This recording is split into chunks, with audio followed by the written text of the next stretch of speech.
ಹಳೆ ದಕ್ಷಿಣ ಕನ್ನಡ ಜಿಲ್ಲೆಗೆ ಬಂದಿದ್ದೇನೆ. ನೋಡಿ, ಒಂದೊಂದು ಪ್ರತಿ ದಿನ ಒಂದೊಂದು ಕಾನೂನು ತರ್ತಾ ಇದ್ದಾರೆ.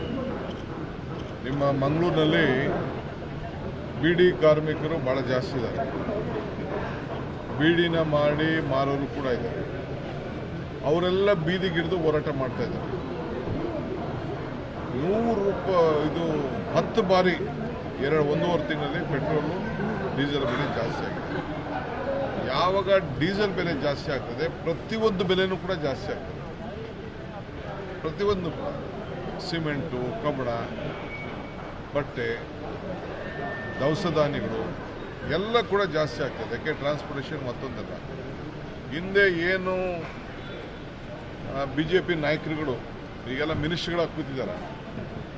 ನೀವು ನಿಮ್ಮ ಮಾಧ್ಯಮದವ್ರನ್ನ ರಿಕ್ವೆಸ್ಟ್ ಮಾಡೋದು, ಅವ್ರು ಏನು ಮಾತಾಡಿದ್ರು, ಅವ್ರು ಏನು ಹೇಳಿದರು, ಈಗ ಏನು ಮಾಡ್ತಾ ಇದ್ದಾರೆ, ಇಷ್ಟನ್ನು ತಾವು ಈ ಸಂದರ್ಭದಲ್ಲಿ ಜನರ ಮುಂದೆ ಇಡಬೇಕು ಅಂತೇಳಿ ಮನವಿಯನ್ನು ನಾನು ಮಾಡ್ತಾ ಇದ್ದೀನಿ. ಜನರ ನೋವನ್ನು ಪ್ರತಿದಿನ ಜನರ ಬಾಗಿಲನ್ನು ಮುಟ್ತಾ ಇದ್ದಾರೆ.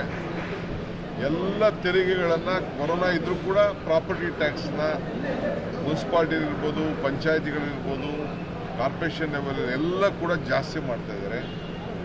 ಸೊ ಯಾರಿಗೇನು ಮಾತು ಕೊಟ್ಟಿದ್ರು, ಈ ಸರ್ಕಾರ ಏನು ಕೊರೋನಾ ಸಂದರ್ಭದಲ್ಲಿ 20 ಲಕ್ಷ ಕೋಟಿ ಇದ್ರಲ್ಲ, ಬಿಡುಗಡೆ ಮಾಡಿರಿ, ಯಾರಿಗೇನು ಕೊಟ್ಟಿದ್ದೀರಿ ಅಂದರೆ ಒಬ್ಬರು ಕೂಡ ಕೊಡ್ತಾರೆ. ಇಂಥ ಸಂದರ್ಭ ಇದೆ. ಜನರ ಧ್ವನಿ, ರೈತರಿಗೋಸ್ಕರ ಧ್ವನಿ. ಈ ಕಾಂಗ್ರೆಸ್ ಪಕ್ಷ ಯಾವಾಗಲೂ ಕಾರ್ಯಕ್ರಮ